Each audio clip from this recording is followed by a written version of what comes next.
Estamos de volta com Via Justiça. Neste bloco, a união civil entre casais homoafetivos. Participam do programa o juiz Fernando Humberto dos Santos, da Vara de Registros Públicos de Belo Horizonte, também juiz eleitoral, e o advogado Luiz Fernando Valadão, diretor do Instituto dos Advogados de Minas Gerais e procurador do município de Belo Horizonte. Em debate agora, as uniões homoafetivas frente à Constituição Federal. A análise dos senhores, começando pelo senhor, doutor Fernando. Ainda existe uma questão debatida no bloco anterior, né?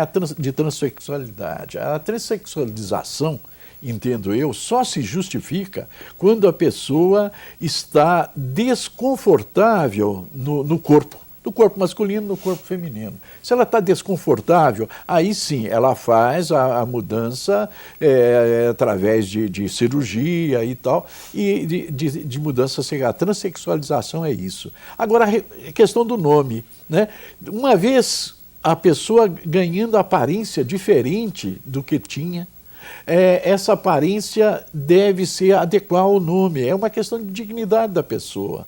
Essa pessoa já passa a ser identificada com um nome feminino, digamos que fosse o homem que tenha mudado para a mulher, existe o contrário também. Então ele deve guardar um nome que condiga com a aparência dele. Nesse caso, então, a mudança do nome é admitida exatamente por uma questão da dignidade da pessoa. Agora, mudar o sexo, embora o STJ tenha admitido, o Tribunal de Minas também tenha admitido que se modifique também o sexo lá no registro, não é a jurisprudência da minha vara. E agora a opinião do senhor sobre o casamento de homossexuais frente à Constituição Federal. Pois bem, a questão do casamento de homossexuais perante a Constituição é difícil de ser admitida, até porque no nosso dia a dia, né, da convivência, o próprio Instituto do Casamento vem sendo diminuído, né? O instituto que mais se percebe hoje é a da vida entre conviventes, do convívio entre pessoas conviventes, sem necessariamente o casamento solene, não é? E isso tem dado para as pessoas, na sua convivência, os mesmos direitos do casamento. Então, eu acho que é um debate que vai acabar com a própria evolução da sociedade. Constatam-se avanços no Executivo e no Judiciário em relação ao tema. O STJ abriu precedente ao considerar que o casal homossexual pode adotar criança. No Executivo, a Previdência Social já reconhece o direito de companheiros homossexuais à pensão como dependentes preferenciais, na mesma condição de cônjuges e filhos menores ou incapazes. Os companheiros homossexuais também são aceitos como dependentes no imposto de renda. A análise do senhor, doutor Valadão, sobre isso. Olha, na realidade o que acontece é o seguinte, a vida é mais dinâmica que a própria legislação. Então a nossa lei, a verdade é essa, está superada e defasada em relação aos acontecimentos sociais. Nós estamos repletos de uniões homoafetivas, mas a verdade é que a nossa Constituição Federal fala que de casamento, evidentemente, entre homem e mulher, e inclusive de união estável entre homem e mulher, o que dificulta a proteção legal desses casais homoafetivos. O que acontece? Volto a falar sobre a perspectiva e a ótica do advogado. Nós estamos vendo várias ações que discutem essas relações. Eu até fico muito à vontade de falar sobre o tema, porque há muito tempo atrás, quando nem existia a lei de união estável, eu fui advogado do primeiro caso que chegou ao Superior Tribunal de Justiça, onde se decidia sobre a relação de dois homossexuais e se discutia a questão da partilha do patrimônio. E na ocasião eu tive que arguir a minha tese sobre a ótica do direito das obrigações, sustentar que eles eram dois sócios e como em toda e qualquer sociedade eles tinham que partilhar o patrimônio. E mais, o tribunal aqui, então, de Alçada de Minas Gerais, entendeu que, na realidade, como não houve uma prova matemática de que o imóvel que era objeto da partilha foi adquirido também pelo meu cliente, julgou improcedente o pedido. O STJ teve que decidir, entendendo o seguinte, olha, até a contribuição indireta, o estímulo, a participação, etc., também autoriza a partilha. Hoje, já se discute a união estável entre pessoas do mesmo sexo.